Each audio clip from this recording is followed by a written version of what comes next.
ಓಂ ಹ್ರೀಂ ಭೈರವಿ ಕ್ಲೌಂ ಹ್ರೀಂ ಸ್ವಾಹ. ನಮಸ್ಕಾರ. ರಾಶಿ ಭವಿಷ್ಯ ಹೇಳೋದಕ್ಕಿಂತ ಮುಂಚೆ ಕೆಲವು ವಿಷಯಗಳನ್ನು ನಾವು ಅರ್ಥ ಮಾಡ್ಕೋಬೇಕು. ಮೊದಲನೇದಾಗಿ ನೀವೊಬ್ಬರು ಜ್ಯೋತಿಷರ ಹತ್ರ ಹೋಗ್ತೀರಾ, ನಿಮ್ಮ ಜಾತಕವನ್ನು ತೋರಿಸ್ತೀರಾ. ಅವ್ರು ಹೇಳ್ತಾರೆ ಕಾಳಸರ್ಪ ದೋಷ ಇದೆ ನಿಮಗೆ ಅಂತೇಳಿ. ಯಾವ ಗ್ರಂಥದಲ್ಲೂ ಕೂಡ ಕಾಳಸರ್ಪದ ದೋಷದ ಬಗ್ಗೆ ಉಲ್ಲೇಖ ಇಲ್ಲ. ಮತ್ತು ಯಾಕೆ? ಕಾಳಸರ್ಪ ದೋಷ ಇದ್ದಂಥವ್ರು ಬಹಳ ಇಂಪ್ರೂವ್ಮೆಂಟ್ ಆಗಿದ್ದಾರೆ. ಸಚಿನ್ ತೆಂಡೂಲ್ಕರ್ ಕೂಡ ಇದೆ ಕಾಳಸರ್ಪ ದೋಷ. ಇದ್ರ ಬಗ್ಗೆ ಯಾವ ಪುಸ್ತಕದಲ್ಲೂ ಇಲ್ಲ. ಮತ್ತು ಹೇಗೆ ಜ್ಯೋತಿಷರು ಹೇಳ್ತಾ ಇದ್ದಾರೆ? ಹಾಗೆಯೇ ನೀವು ಕೆಲವು ದೋಷಗಳ ಬಗ್ಗೆ ಯಾವುದೇ ಗ್ರಂಥಗಳ ಉಲ್ಲೇಖ ಇಲ್ಲ ಅಂದ್ರೂ ಕೂಡ ಸುಮ್ಮನೆ ಭಯಪಡಿಸ್ತಾರೆ. ನೀವು ಕೆ ಎನ್ ರಾವ್ ಅವರ ಒಂದು ರಿಸರ್ಚ್ ಪುಸ್ತಕ ಕಾಳಸರ್ಪ ದೋಷದ ಬಗ್ಗೆ ಹೋದರೆ ಅದರಲ್ಲಿ ಎಲ್ಲ ರಿಸರ್ಚ್ ಇದೆ. ಅದರ ಸಕ್ಸಸ್ಫುಲ್ ಆದಂಥವ್ರದ್ದು ಎಲ್ಲ ಥರದ ಒಂದು ರಿಸರ್ಚ್ ಅಂದರೆ ಇದು ಪ್ರಕಾರವಾಗಿ ಬರ್ಚರ್ಡ್ ಪ್ರಕಾರವಾಗಿ ಕೊಟ್ಟಿದ್ದಾರೆ. ಸಕ್ಸಸ್ ಆದವರು ಕಾಳಸರ್ಪ ದೋಷ ಇದ್ದಂಥವ್ರು. ಸೊ ಇದು ಸುಮ್ಮನೆ ಭಯಪಡಿಸುವಂಥದ್ದು. ಹೀಗೆ ಜಾತಕವನ್ನು ನೋಡೋ ವಿಧಾನ ಅದಲ್ಲ. ಜಾತಕವನ್ನು ಫಸ್ಟ್ ನಿಮ್ಮ ಲಗ್ನ ಯಾವುದು ಅಂತ ಕಂಡುಹಿಡಿಬೇಕು. ಬರ್ತ್ ಟೈಮ್ ಮಿಸ್ಟೇಕ್ ಆಗಿರುತ್ತೆ, ಅದನ್ನು ತಿದ್ದಬೇಕು. ನಿಮ್ಮ ಲಗ್ನವನ್ನು ಕಂಡುಹಿಡಿಯೋದಕ್ಕೆ ನಿಮ್ಮ ಜೀವನದಲ್ಲಿ ನಡೆದಿರೋ ಹಳೆಯ ಘಟನೆಗಳನ್ನು ಕೆಲವು ನೋಡಿ ಅನಂತರ ನಿಮ್ಮ ಲಗ್ನವನ್ನು ತಿದ್ದಿ ಲಗ್ನದಿಂದ, ಪಾದ ಲಗ್ನದಿಂದ, ಉಪಪಾದ ಲಗ್ನದಿಂದ, ಚಂದ್ರ ಲಗ್ನದಿಂದ, ಸೂರ್ಯ ಲಗ್ನದಿಂದ ಎಲ್ಲ ನೋಡಬೇಕು. ವಿಂಶೋತ್ತರಿ ದಶೆಯನ್ನು, ಚರದಶೆಯನ್ನು, ಬೇರೆ ಬೇರೆ ದಶೆಗಳು, ಕಂಡೀಷನಲ್ ದಶೆ ಅಂತ ಬರುತ್ತೆ. ಎಲ್ರಿಗೂ ವಿಂಶೋತ್ತರಿ ದಶೆ ಅಪ್ಲಿಕೇಬಲ್ ಆಗಲ್ಲ. ಎಲ್ಲ ಮಾಡಿ ನಾವು ಭವಿಷ್ಯವನ್ನು ಹೇಳಬೇಕು. ಆಮೇಲೆ ಪರಿಹಾರಕ್ಕೆ ಬಂದಾಗ ಪರಿಹಾರದಲ್ಲಿ ಬಂದು ಯಾವುದೋ ದೊಡ್ಡ ದೊಡ್ಡ GeM stones, numerology, tarot card ಇದು ಯಾವುದೂ ಇಲ್ಲ. ಅದೇ ಥರ ವಾಸ್ತುವಿನ ಒಂದು ವೈಜ್ಞಾನಿಕತೆ ಹೋಗಿ ಅದರಲ್ಲೂ ಏನೇನೋ ಪರಿಹಾರಗಳು ಬಂದು ಸೇರಿಕೊಂಡಿದೆ, ಅವಲ್ಲ. ಮಂತ್ರ ಜಪ, ದಾನಗಳಿಗೆ ಮೊದಲ ಪ್ರಾಧಾನ್ಯತೆ. ಅದನ್ನು ನೀವು ಕೂಡ ಮಾಡ್ಬೋದು. ಇದನ್ನು ಯಾರೋ ಒಬ್ಬರು ಬಂದು ಮಾಡಬೇಕು ಅಂತ ಏನಿಲ್ಲ. ನಿಮ್ಮ ಮಂತ್ರ ಜಪವನ್ನು ನೀವೇ ಮಾಡ್ಬೋದು. ಅದರ ನಂತರದಲ್ಲಿ ಜ್ಯೋತಿಷ್ಯನೇ ಇಲ್ಲ ಅಂತ ಕೆಲವರು ಹೇಳ್ತಾರೆ, ಗ್ರಹಗಳೆಲ್ಲ ಇಲ್ಲ ಅಂತ ಹೇಳ್ತಾರೆ. ಈ ಬಗೆಯಲ್ಲಿ ನಾವು ನೋಡಿದ್ರೆ ಸೂರ್ಯ ಕೂಡ ಒಂದು ಗ್ರಹ. ಆ ಗ್ರಹದ ಇನ್ಫ್ಲುಯೆನ್ಸು ನಮ್ಮಲ್ಲಿ ಹೇಗಾಗುತ್ತೆ ಅನ್ನೋದನ್ನು ಗೂಗಲ್ ಮಾಡಿ ನೋಡಿ.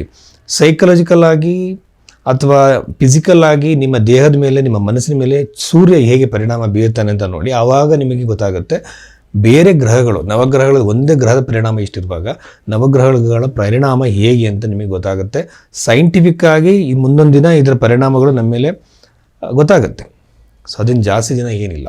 ಹಾಗೆ ಜ್ಯೋತಿಷ್ಯವನ್ನು ನಾವು ವಿಡಂಬನೆ ಮಾಡೋದಕ್ಕಿಂತ ಮುಂಚೆ ಬಹಳ ವೈಜ್ಞಾನಿಕವಾಗಿ ಯೋಚನೆ ಮಾಡಬೇಕಾಗುತ್ತೆ. ತುಲಾ ರಾಶಿಯಲ್ಲಿ ಜನಿಸಿದಂಥವರಿಗೆ ಈ 2025 ಕೊನೆಯ ತಿಂಗಳು ಡಿಸೆಂಬರಿನಲ್ಲಿ ನಡೆಯಬಹುದಾದ ಘಟನೆಗಳ ಬಗ್ಗೆ ನಾವು ನೋಡೋದಾದರೆ, ರಾಶ್ಯಾಧಿಪತಿ 2ನೇ ಮನೆಯಲ್ಲಿ ಬಹಳ ಚೆನ್ನಾಗಿದೆ.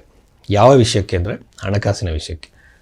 ಇನ್ವೆಸ್ಟ್ಮೆಂಟ್ ಮಾಡುವಂಥವ್ರು, ಹಣ ಸಿಕ್ಕಾಕೊಂಡಿರುತ್ತೆ ಬಂದಿರಲ್ಲ ಅವರಿಗೆ, ಆಮೇಲೆ ಹಣಕಾಸಿಗೆ ಸಂಬಂಧಪಟ್ಟ ವ್ಯವಹಾರ ಮಾಡುವಂಥವ್ರಿಗೆ ಬಹಳ ಬಹಳ ಚೆನ್ನಾಗಿದೆ.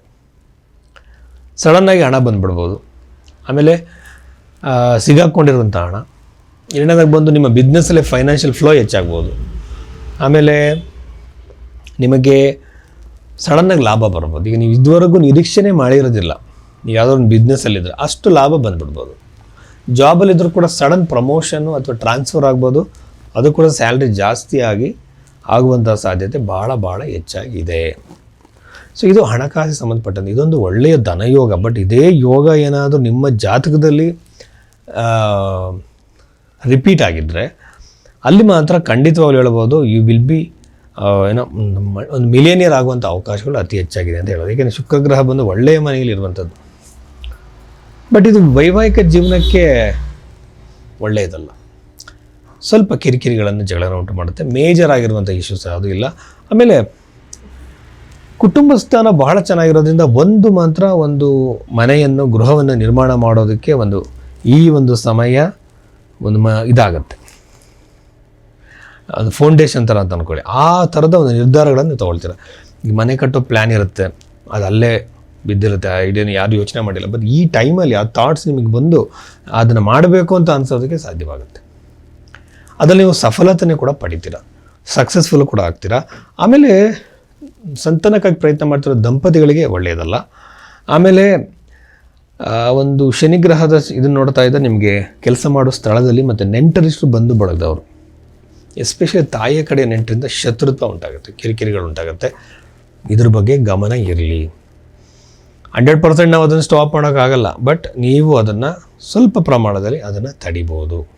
ನನ್ನ ಒಂದು ಆಲೋಚನೆಯಲ್ಲಿ ಹೇಳೋದಾದರೆ ಕಣ್ಣಿನ ಆರೋಗ್ಯದ ಕಡೆ ಗಮನ ಇರಲಿ, ಹಲ್ಲುಗಳ ಆರೋಗ್ಯದ ಬಗ್ಗೆ ಗಮನ ಇರಲಿ.